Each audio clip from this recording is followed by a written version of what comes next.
Welcome to Up to the Minute. It is Tuesday, July the 21st. We're so glad to have you with us this morning. We've got your HCC news and information for the next half hour or so. Stick around. Some great guests on this show. I'm going to introduce first my co-host, Brittany Pacheco, in a very colorful mood this morning. Love the shirt, Brittany.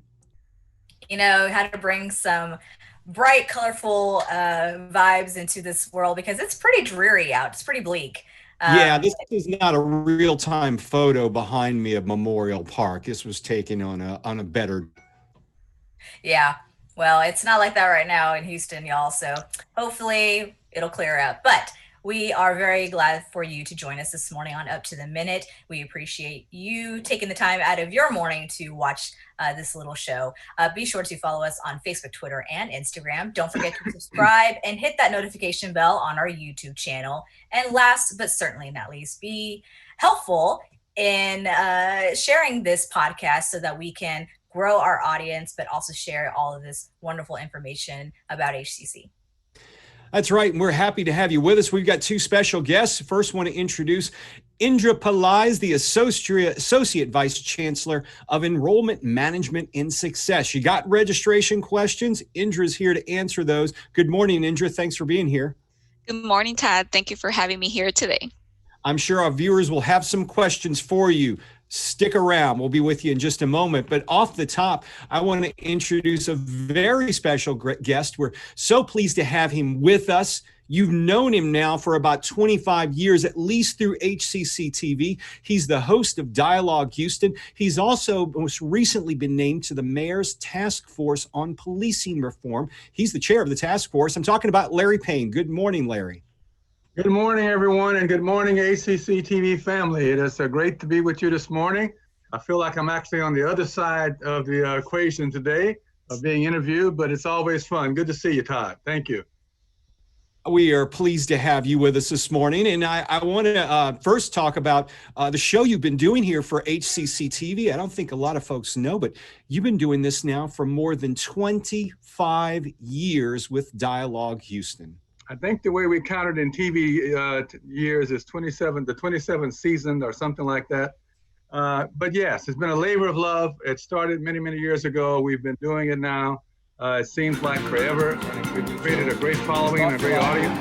I always am very appreciative of the audience for their emails, calls, text messages, and responses I get between shows for guests and topics. So we started in a little Quonset hut over there across from the Buffalo Soldiers Museum. That little building that I think is now used by the police department. And we've kind of evolved over that. I have to give a shout out to Jay, because Jay was really the one that helped get this started. And of course, Willie Bryant. Willie Bryant and I have been together from day one of Dialogue Houston. That's right. We all appreciate the work that you and Willie do. And I must tell folks, you may have started in that one location. It's moved several times. Your main location now is at the HCCTV studios, but for the last several months, we've been doing your show remotely as well. Yes, we have. We have learned to do Zoom. Dialogue Houston now comes to you just like it had been doing, but except in a Zoom format. We do it all remotely. And virtually, but it's going well. Actually, people are catching on and following us still. And actually, in some ways, we picked up a few new folk who are now locked to their computers because of Zoom and sit in front of it more hours than they care to admit, as they tell me. Well, Larry, we're proud to work with you on that show. I also want to mention congratulations on a new task force that you've been asked to be on. Mayor Sylvester Turner announced his task force on policing reform in late June, and you've been named as the chair of the task force. If you would, step back and tell us a little bit about its creation and its mission. Well, you know, the task force was born out of the post-George Floyd reality. As many cities are looking at policing and what to do with policing and how to change policing. And policing has such a historical context of how it got started, why it got started in this country, particularly when it comes to dealing with people of color going back to slavery, to Jim Crow, to Reconstruction, to desegregation, integration, segregation, and now desegregation, segregation again. So the police and the persons of color communities have had interesting history. So going forward now, you have to look at the persons of color community. And I say that on purpose because Houston predominantly is now a majority minority city. So the people who are going to be engaging with the police department more going forward are communities of color. And I'm kind of couching it in how that community engages with the law enforcement community. So you got communities of color, you got the law enforcement community. What do we need to change in the area of the law enforcement community to engage with now an ongoing growing population of communities of color? So that has a lot to do with training. It has a lot to do with policies and procedures. It has a lot to do with unlearning things. It has a lot to do with, as we know, with implicit bias and unconscious bias. It has to do with changing behaviors and actions and holding people accountable to those behaviors and actions and doing things that really mean something and stick to the changes. It is an evolutionary process. It started obviously after George Floyd, but it's been going on long before that. This kind of gives it the push it needs, the emphasis it needs.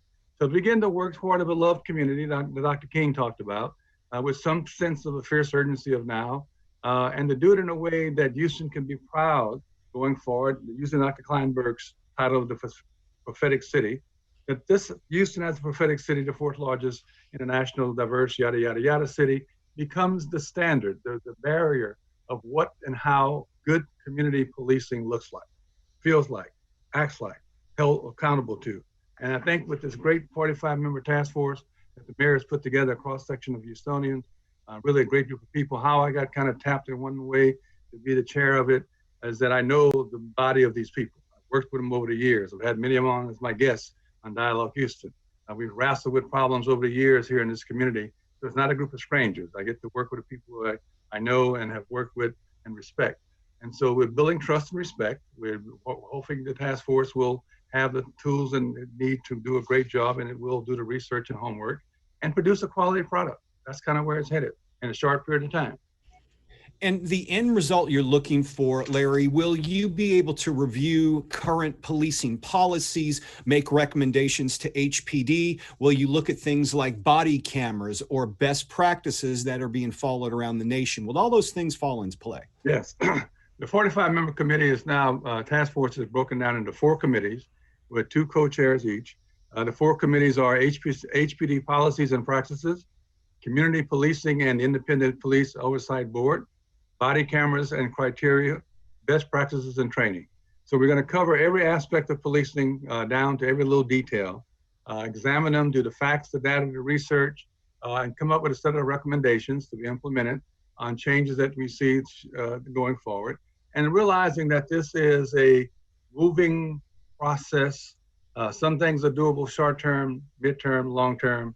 You have to really delineate which of those are. You have to be clear on what you can do immediately and get that done. And some things will take a little longer because you have to change some laws in Austin, et cetera, in the legislature. But most of it can be done here locally. But it has to be a very thought out process of managing expectations. We don't want to raise a bunch of false expectations. Some things are not that easily done as people think they are. Some, in fact, may be easier to do once you got the will and the commitment to do it. Larry, do you think now politicians and lawmakers are more willing to listen to recommendations that you may produce for them?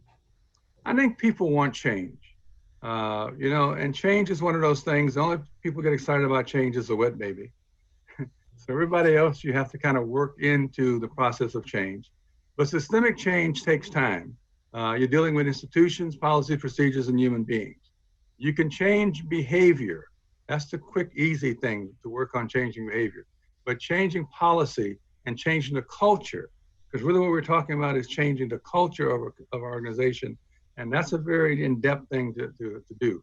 Not impossible, but there are many factors you have to dive deeply into to get that cultural change that you expect long-term, so that everybody's on the same page, following the same rules and regulations, and being clear on what the consequences and penalties are for not doing so. I think it's really a good question also of accountability. Does the fact, Larry, that Houston is such a diverse city play a role in this, as opposed to other major cities across the nation? I mean, Houston is extremely diverse, and it's been that way for, it seems like, decades now. That's a good question, Todd, because diversity for Houston has been a crutch.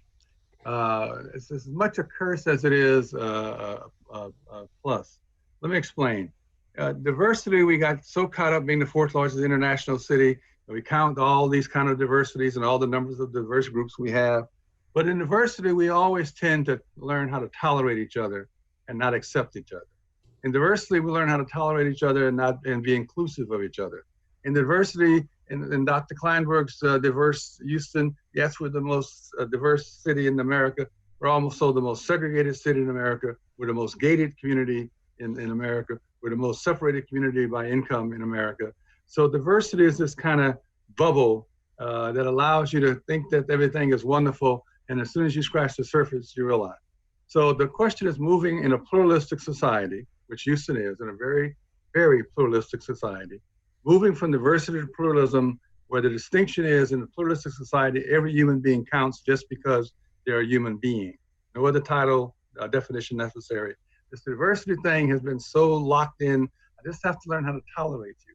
I don't have to like you. I don't have to love you. I just can't do anything directly to harm you or hurt you, but I don't have to worry about your education, your growth. I don't have to worry about helping you to flourish, not just succeed and survive, but to flourish. We want human beings to flourish. And the way you help human beings flourish is to accept them as fully being human beings and do everything you can to help them succeed. So how we see the other, increasingly in our society, the other is someone different than myself, someone that does not look like me. Well, that's going to be Anglo-Caucasian white people, because this is a majority-minority city. So the schools are all segregated again, totally segregated. I think there are 8.7% Anglo kids left in HIC this year.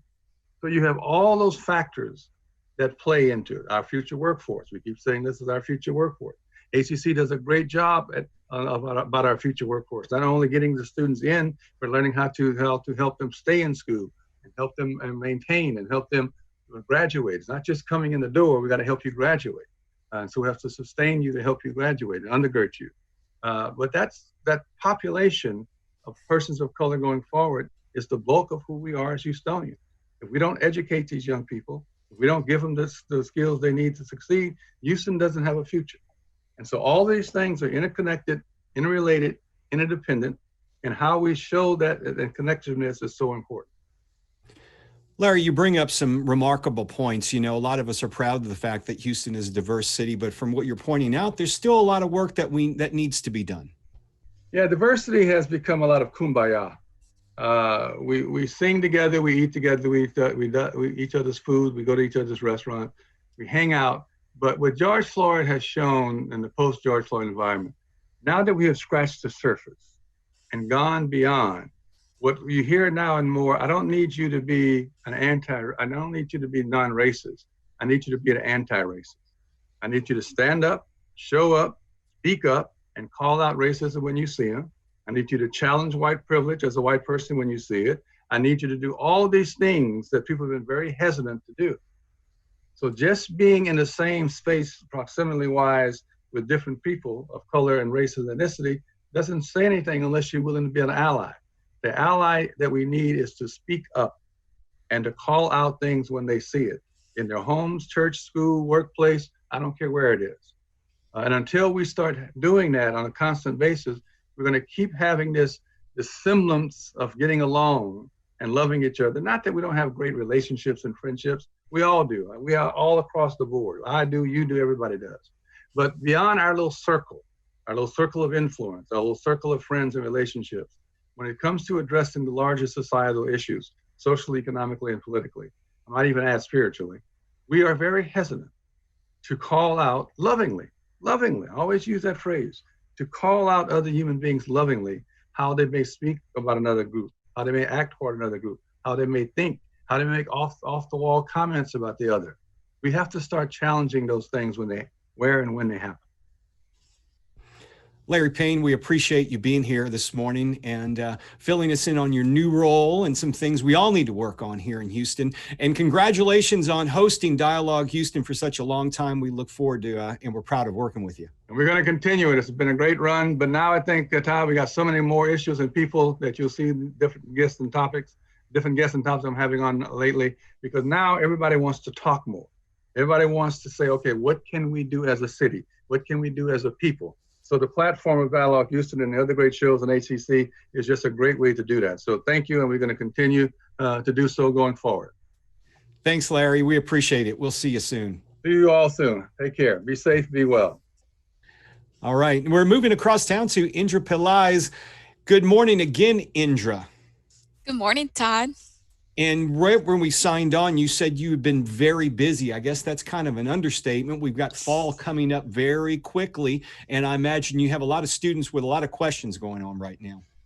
Absolutely. We have been receiving a lot of inquiries, and we're happy to assist every student individually. So I take the time to respond to all of our students and learn from them and see how we can improve our business processes and, what additional videos we need to create in order for students to be familiar with our system. So yes, it's been very, very busy.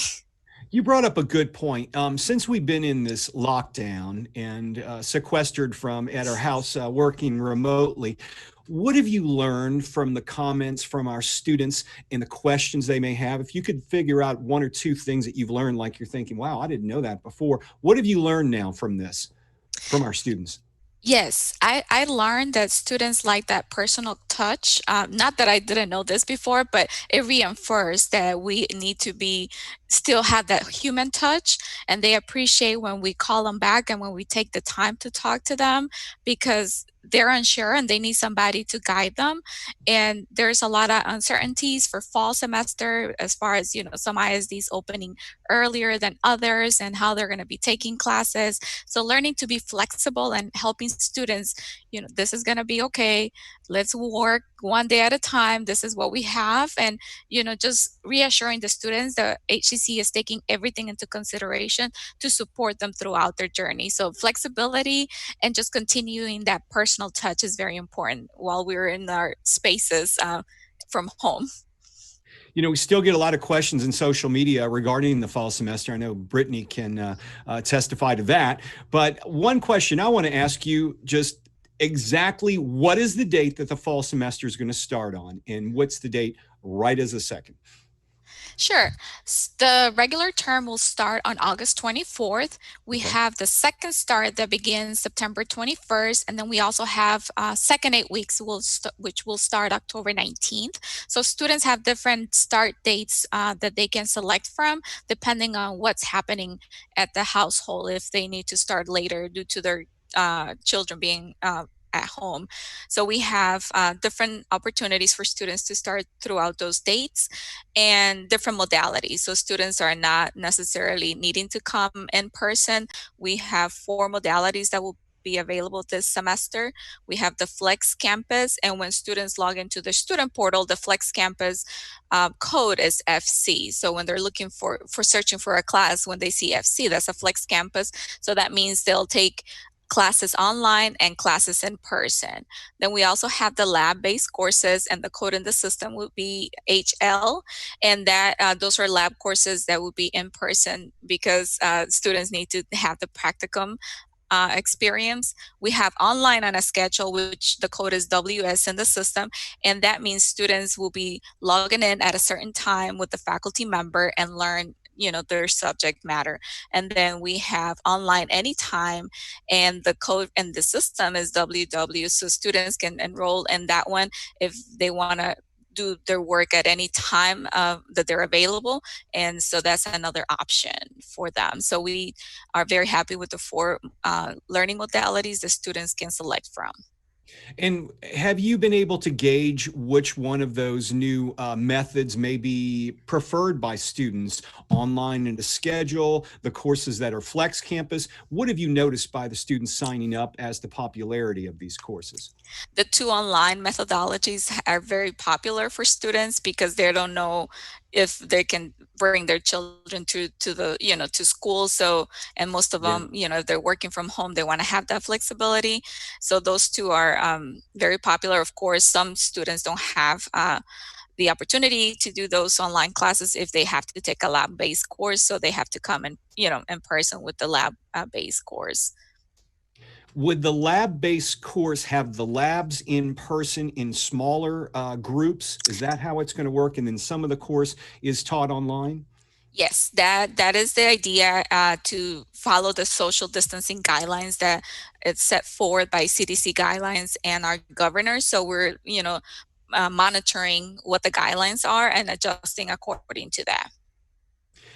For the online on a schedule, from what I've been told, that's good if someone wants to interact with their classmates, but also interact with the professor, because you get a chance to meet up with them. They can view you and you can view them at the same time. It's more or less like going to a class in person, but you're online, correct? Yes, just like how we are right now, the professor will schedule the time when the students meet, the students log in at the same time, and they, if they turn on the camera, they can see the other students in the class and the professor, and they can interact with others.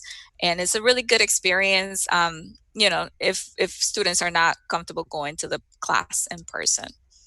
It seemed like decades ago when we left the college. It's been now, a few months. We left for spring break, really never went back. We're all working remotely.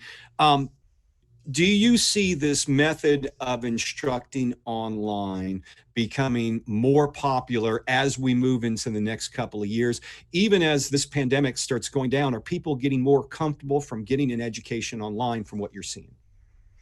Well, some students prefer the traditional in-person method. I think having the flexibility to select either an in-person or online class is going to be important for our students to feel comfortable. So being flexible from our end to show the different modalities is going to be important. And, we still have students that prefer going to the classroom and having that personal experience in the classroom. One thing we want to make known to all of our students is that your services you offer are all available right now online for our students, just as if you were in the office. Can you talk about those services and how they can find them? Sure. So currently we have a virtual lobby that students submit their inquiries to, and then either, if they have an advising question, someone from the advising department will connect with them. And the advisors help students selecting a career path, their major, making sure they're taking the right classes so that financial aid will cover for those courses. We have career services. If students are undecided about what career path, they can take a career assessment. They can set up time to talk about their resume, cover letter. And so those are services. We have counseling and ADA. If students self-disclose a disability, we can work with them through the counseling office. And through this pandemic, we've seen an increase of students needing assistance with mental health situation. So we're here to support the students, and we're not alone. So please let us know what we can do. Student Life has been doing a magnificent job engaging students through various activities remotely, and Veteran Support Services is also available online. So we are happy to have the virtual lobby currently, and we are refining that process to make it even better. So starting July 27th, we're going to have a Zoom lobby in our webpage where students are going to be able to talk to people live. So this is going to be a great improvement, and we hope to remain through the end of registration through September to assist students virtually on the spot. And so we will explore that for the first time. We're excited, and we're trying to refine the process as we learn lessons learned and improve from the students' feedback. If students or potential students may be thinking, I really haven't registered yet for the fall, I don't have financial aid, is it too late to do so, and where can they go to do that? Absolutely not. So the first step is to apply for admissions if they have never applied for HCC. So it would be hccs.edu and apply now. After they submit the admissions application, it takes about 48 hours to get the student ID number at maximum. And then the student gets an email where they can log into their student center and complete the admissions onboarding checklist items. After they do that, then they can, if they have a high school transcript with certain requirements met, we can use the high school transcript for placement. If they need to take a placement test, we have the placement test offer online as well, so they can do that. And after they have the test results or the placement available, they can meet with an advisor to enroll for classes. While they're doing that, they are also applying for financial aid so that that could be ready by the time they enroll for classes so that the payment can be secure for them. And they need at least for the admissions process to go through at least 2 business days to make sure that everything goes through. Financial aid takes up to 2 weeks to process and be disbursed. So, at least 2 weeks counting financial aid processes. But the main thing, Indra, I would stress to our students is sign up early. Don't wait till the last minute. It's always good to get a head start when you're signing up for classes to make sure that financial aid's there. And if you have any questions as you're registering, to get those answered before you sign up. Absolutely. Absolutely. Indra, we appreciate you being here today and bringing us up to date with registration, and good luck on the fall semester. Let us know if you got anything new going on, and we're certainly excited to hear about that new Zoom waiting room you have coming up. Thank you, and thank you for having me here today. All right, thank you. And once again, to register, you can go to hccs.edu/now.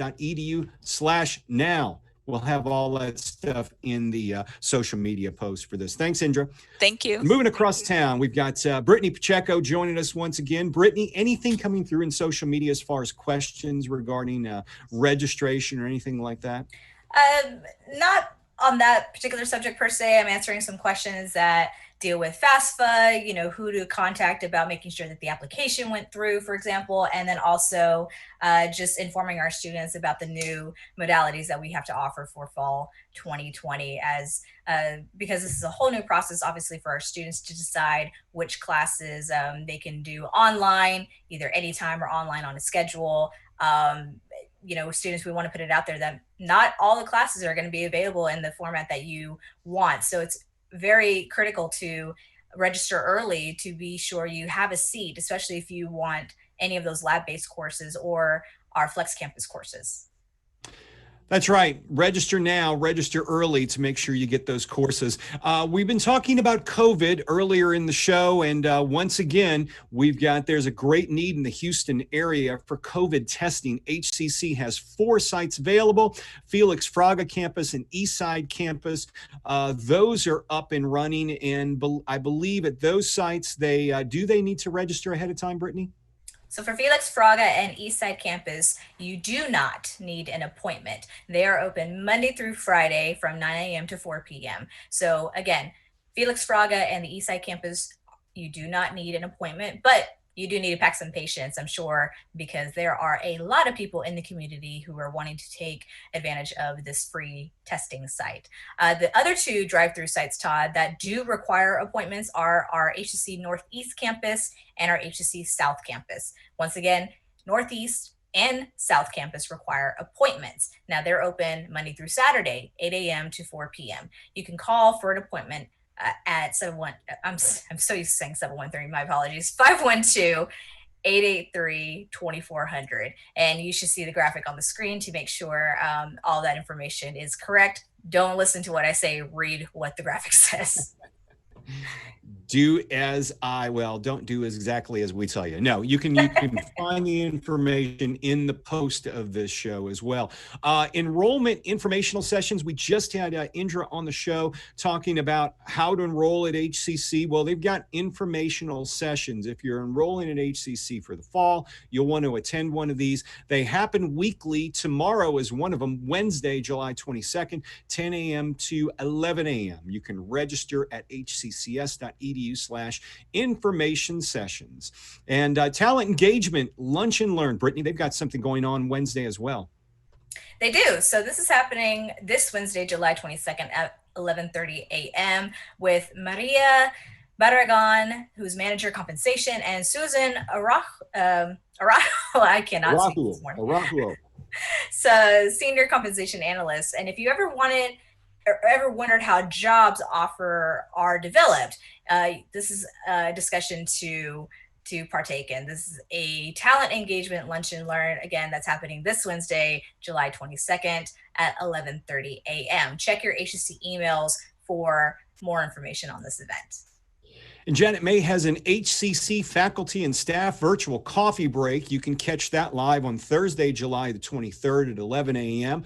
And the guest this week, Farrell Prestige, the interim vice chancellor of IT. So grab a cup of coffee and join Janet and her guests as she talks about adapting to remote work and getting answers to some frequently asked questions. Check your emails for the registration link. Virtual Convocation, that's coming up next month, Brittany, and you can register right now.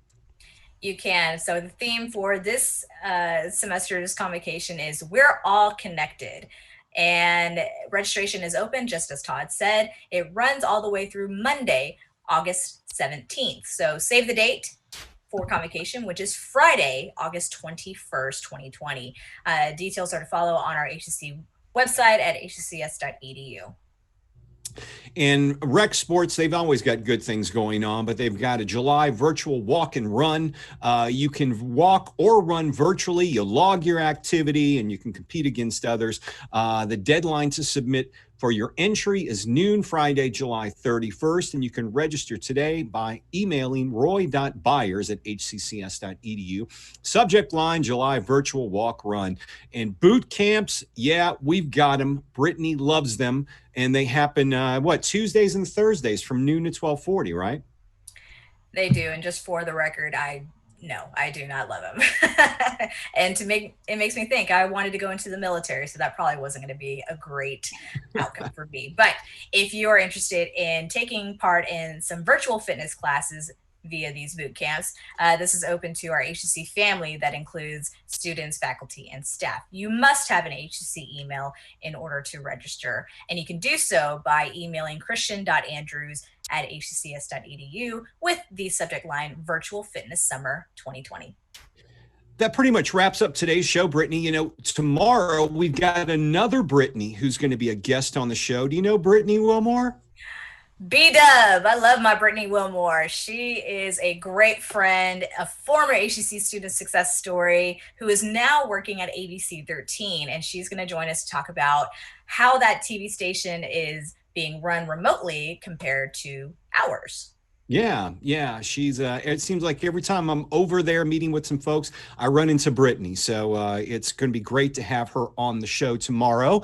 And we got Chief Greg Cunningham, who will be making his weekly Wednesday visit. So we look forward to seeing the chief. I'm wondering if he's going to be working remotely again, like he was last time. We'll have to check in and see how that goes. I don't know. It just makes me happy to see Chief, because then I know it's Wednesday and we're halfway through the week. So I think we're week 19 now. Sure, we'll go with that. Okay. But thank you to everyone who has watched us this morning. Be sure to tune in tomorrow morning at 10 o'clock in the morning on Facebook Live for Up to the Minute. We'll see you tomorrow.